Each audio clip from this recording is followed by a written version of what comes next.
다이어트를 위해서는 아침을 어떻게 먹는 것이 좋을까요? 많은 사람들이 아침 식사를 중요하다고 생각하면서도 바쁘다는 핑계로 시리얼이나 빵으로 대충 때우는 경우가 많습니다. 오늘은 제이슨펑 박사가 말하는 아침 식사 때 해서는 안 될 3가지 실수와 해결책에 대해 알아보겠습니다.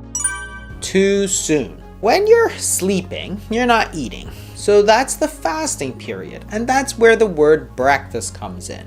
It's the meal that breaks your fast. If you ate dinner at around 6 o'clock p.m. and didn't eat breakfast until 8 o'clock p.m., that's about a 14-hour period of fasting. When you're not eating, your body still needs energy. So it needs to take some of the stored energy, which is calories, out from where you stored it from, which is sugar or body fat. So when you're fasting, you're using body fat. Once you start eating, your body now has a source of calories or energy and is therefore able to use that for energy and actually store some away. When you're eating, you're storing calories. When you're not eating or fasting, you're using those calories. So if you simply extend the period of time of fasting, then you can burn more body fat. So don't you have to eat breakfast as soon as you get up? Well, no, because your body has already fueled you up for the day. This is part of the normal circadian rhythm. The circadian rhythm is that hormones in our body go up and down depending on the time of the day. And one of the things that we've noticed is that around 4 o'clock in the morning, 5 o'clock in the morning, just before you get up, most people have a surge of certain hormones. Growth hormone, cortisol, sympathetic tone, noradrenaline. These are the same as the counter-regulatory hormones that you see during fasting. The point of these is to take energy that's stored away, such as body fat, and take that energy and push it out into the bloodstream so that you are fueled up for the day. So as soon as you wake up, you actually don't feel very hungry because of the effects of all these counter-regulatory hormones. Your body's saying, hey, I have lots of energy. I don't need to eat.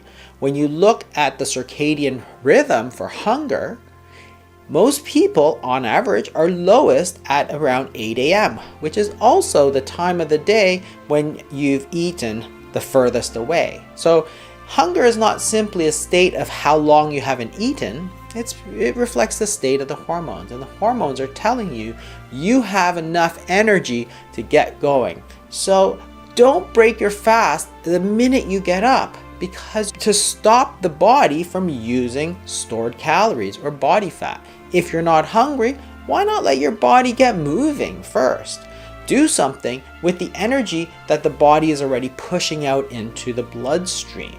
There's no reason that you have to break it immediately, and especially because most people aren't even that hungry at breakfast time. So make sure you don't break your fast too soon. Eating breakfast is okay, but you can do it at 7 a.m. if you want, but you could do it at 9 a.m. You could do it at noon. It doesn't matter to your body. Your body is going to figure it out. 저는 몇 년 전까지만 해도 아침 식사가 다이어트와 건강에 좋은 것이라 생각해 꼭 챙겨 먹었습니다. 이 영상을 보는 여러분들 중에서도 저와 비슷한 생각으로 입맛이 없는데도 아침을 챙겨 드시는 분들이 계실 것입니다. 아침은 꼭 챙겨 먹어야 한다는 강박에서 벗어나세요. 아침 식사를 거르는 것은 나쁜 것이 아니며 몸속의 체지방을 에너지로 사용해 없애버릴 수 있는 절호의 찬스입니다. Too much sugar. When you look at typical foods that we think of as breakfast foods, they're loaded with sugar. So sugary cereals are a classic. And of course they taste good, there's so much sugar in them. Sometimes they're 50% sugar. But it's more than just the sugary kid cereals, but things such as muffins are often full of sugar. You have yogurt with the fruit on the bottom, which often has a lot of sugar. The jams and the jellies that people put on bread, for example, again, full of sugar. One of the reasons that people tend to make it so sugary is that people had said for a long time that they wanted to eat a low-fat diet. And when you cut down the fat, you have to add other things to it. And one of the things that wound up adding was the sugar. And the sugar is very, very dangerous to weight gain. And it's more than simply the amount of carbohydrates. It's in the way that the body metabolizes the fructose. Table sugar is a combination of glucose and fructose. Glucose is the same sugar you get with carbohydrates such as rice and potatoes, as opposed to the fructose which is seen in sugar and high fructose corn syrup. That fructose can only be metabolized by the liver, and by doing that, it can contribute to fatty liver disease and also to hyperinsulinemia, which can cause a lot of weight gain in addition to the insulin resistance. So the sugar is much worse for you than just the regular carbohydrates. And that's one of the reasons that breakfast is especially bad, and that's what you really have to be careful of. 여러분이 밥 대신 아침으로 먹는 식품의 당분 함량을 확인해 보세요. 식사 대용으로 마시는 쉐이크나 다이어트 식품조차도 당 함량이 매우 높습니다. 여러분이 구입하는 식사 대용식 중 대부분은 다이어트에 오히려 방해가 된다는 사실을 기억하세요. 특히 안타까운 것은 아이들이 먹는 아침 식사, 즉 시리얼과 우유, 주스, 요거트 등에는 여러분이 생각하는 것 이상으로 많은 설탕이 들어있다는 점입니다. 여러 조사에 따르면 우리나라의 소화비만율은 계속해서 증가 추세에 있는데요. 특히 주목할 점은 술을 먹지 않는 아이들에게서 지방간 질환의 유병률도 증가했다는 것입니다. 이는 아이들이 먹는 식품에 다량 함유된 설탕과 무관하지 않을 것입니다. Too many processed and refined carbohydrates. One of the reasons that a lot of breakfast foods are refined carbohydrates is that it's convenient. You don't have to refrigerate it. Often you don't have to cook it very much. Sometimes you just have to toast it or pour the cereal out of a bag. It's because if you want to eat before you go to school or go to work, you want something that's very convenient for you. So you can't have something like a piece of steak, which is going to be difficult to cook and clean up and eat and so on. Instead, it's a lot easier to toast a slice of white bread and put some jam on it. And that's the reason that most breakfast foods we think of today are actually highly refined carbohydrates. They're cheap, they're easy, they're convenient, they don't go bad, you don't have to refrigerate them. So many reasons why they're perfect for convenience, but unfortunately not very good for your waistline. Those highly refined carbohydrates are going to spike up your glucose, which is going to spike up your insulin.